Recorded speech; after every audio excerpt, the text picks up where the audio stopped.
আসসালামু আলাইকুম গাইস, আপনারা কেমন আছেন? আশা করি ভালো আছেন।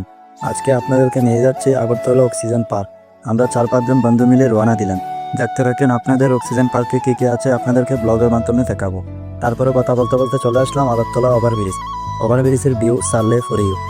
আপনাদের কাছে একটা অনুরোধ, শুধু আগরতলা ওভারব্রিজের ভিউ দেখলে হবে না, আমাদের ইউটিউব চ্যানেলটিকেও সাবস্ক্রাইব করতে হবে, যাতে পরবর্তী ভিডিও আপনার কাছে পৌঁছে যায়। আপনাদের সঙ্গে কথা বলতে বলতে চলে আসলাম আগরতলা অক্সিজেন পার্কের গেটের সামনে।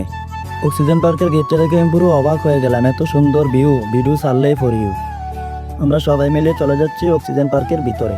আপনারা দেখতে থাকেন ভিডিওটি। অক্সিজেন পার্কের ভিতরে গিয়ে আমি চমকে উঠলাম। হঠাৎ দেখলাম একটি বাঘ বসে আছে। আমার বন্ধু বলে এটি নকল। তারপরে আমি ভিতরে গিয়ে বাঘটিকে ধরে দেখলাম, আসলে নকল।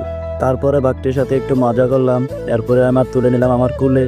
এরপরে বাঘটির সাথে মজা করে একটু সামনের দিকে গেলাম। সামনের দিকে গিয়ে দেখি খুব সুন্দর একটি কুঁড়ে ঘর। এই ঘরটির ভিতরে ঢুকে ভালোই লাগলো।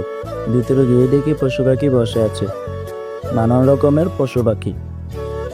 আজকের ভিডিওটি এখানে শেষ। ভালো থাকবেন, সুস্থ থাকবেন। আপনাদের সাথে দেখা হবে পরবর্তী ভিডিওতে।